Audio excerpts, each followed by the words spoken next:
Today we are taking a look at the interior of this 2024 Dodge Durango RT Premium. So what exactly does the Durango offer on the inside? Let's go ahead and find out. The interior of this Durango might seem a little bit dated, and that's because it was last updated in 2021. Let's see what you still get. The door panel will be made of a soft touch leatherette. You get chrome on the door release, 2-person memory seats, leather on the armrest, this really cool camouflage style trim, red contrast stitching, and a pretty tight door pocket down below. These seats will be made of real perforated leather, and I really love this red contrast stitching and the red Dodge logo. These will, of course, be 12-way power adjusting. Getting inside the Durango is pretty easy because it's not that high off the ground for an SUV. And taking a look at the steering wheel, we have a full leather-wrapped steering wheel with perforated leather on the sides, which gives it a nice and sporty touch. The steering wheel will also be heated. You also get metal paddle shifters and one stalk on the left side. The gauges will be analog and digital, but the tachometer and the engine temperature and the fuel gauge will be digital.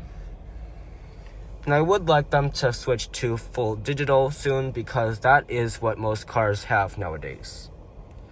Taking a look at materials, we have soft touch plastic along the top, more of that camouflage trim, and the red contrast stitching, matte black plastic on the buttons, some gloss black on the shifter, and more of the camouflage trim, and all of this will be in matte plastic. Taking a look at storage, we do have a good amount. We have 2 cup holders right here, a useless cubby right here, a little bit of storage right here, maybe you could put a candy bar right there, a wireless phone charger, and a good amount of space in the center console. Taking a look at climate control, we do have tri-zone climate control in this Dodge Durango. Of course, we have dual zone up front, the third zone is in the back. You also get heated and ventilated seats, 3 stages of both. Now you just control the temperature with these little buttons, and then that will illuminate this part on the top corner of the screen. To control the fan speed, you just use the dial right there, and then another icon will pop up on the screen, or you could just go to comfort and control it there if you don't like the button setup. Now, this is pretty busy, so I'd like to see them clean it up a little bit. I remember in the Toyota Camry, it was a really clean and simple design. I'd like them to do something like that. So you have all of your controls in here. You have all of the controls down here. It's just a matter of what you prefer more. Taking a look at the infotainment system, it is Dodge's latest Uconnect 5 system. Of course, it's pretty intuitive sometimes. And you can add your own widgets right here, like climate. And you can just have easy access right there. And of course, you can just swipe through the different widgets if you like that. The Dodge Durango does offer full navigation, which some car manufacturers aren't offering that anymore. And if you go into vehicle, you have different settings like third row headrest fold, which means that the third row headrest will fold. They are already folded, so it won't do anything. You can take a look at the rear view camera. This is a little bit dirty, so it's not going to provide the best resolution right now. And then you have some settings right here and the dashboard layout. If you go into apps, you do see that you can have Amazon Alexa and your performance pages. And then these are all of your apps right here. You can just go through the different categories right here.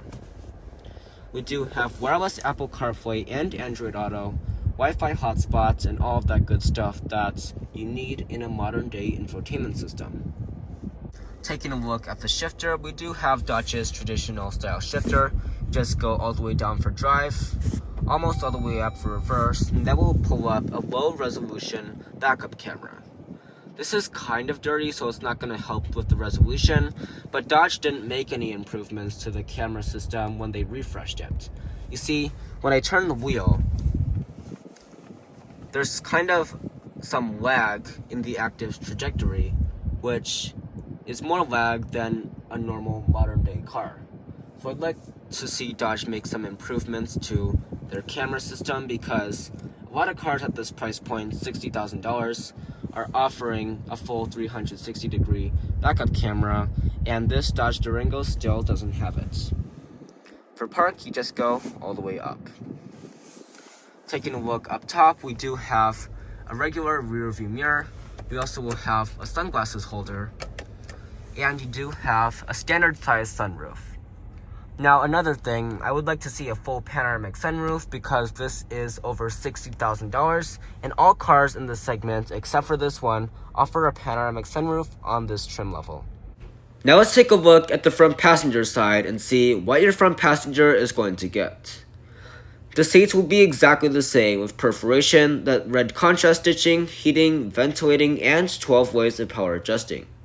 The door panel will also be basically the same, with a little bit more storage, but the same tight door pockets. But the actual passenger side is what matters. You do still have the same red contrast stitching and camouflage trim, and a little bit of netted storage. The glove box will offer a little bit of space with some felt lining, but it is enough for most people. For example, our family doesn't really use the glove box. You also get a 12-volt socket. Taking a look at the second row, this is probably one of the reasons why you would buy a Durango in the first place. You get a lot of room in the second row, at least a lot more than the Hornet and Charger. Now you will have a leather armrest, the same camouflage trim, and an even tighter door pocket than the front. But there are no sunshades, and I know a lot of the competition offers that. The seats will be made of perforated leather, and they will be heating. However, they only recline and do not slide. The Dodge Durango offers a roomy and comfortable second row seat. However, the competition offers more legroom. Dodge did cut out the back of the seat to maximize legroom though, and you have a netted storage cubby.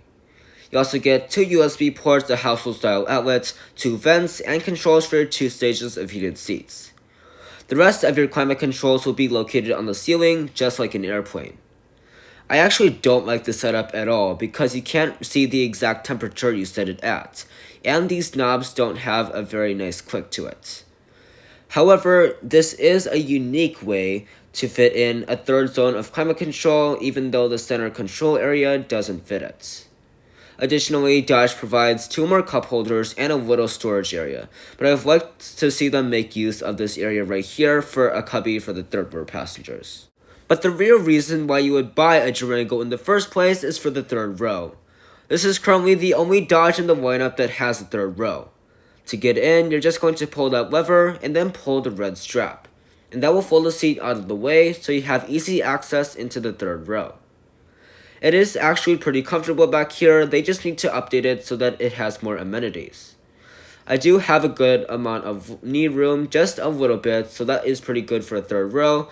That support is fine, but keep in mind that the second row seats do not slide, so this is what your position is going to be like. You do have plastic on your armrest and a cup holder, and that is actually all you get. Same thing on both sides. Overall, a comfortable third row in need of new amenities. The Durango is Dodge's most versatile SUV, so what kind of space are you going to get? To open up the trunk, you're just going to pull underneath the little switch, and that will open it right up. It is relatively slow, I have to say. Beyond the third row, you get 17.8 cubic feet of cargo room. That's not a bad measure for this class, however, if you're comparing it to the new Grand Highlander, the Grand Highlander offers 20.2, which is a very good amount. You also get a storage cubby on the left side, and to fold down the third row, you're just going to pull on that latch and then push down. Same thing for the left side. And that will give you 43.3 cubic feet of cargo room. Not particularly bad, and if you fold down all 3 rows, you're going to get about 85 cubic feet, on par with the Jeep Grand Cherokee L.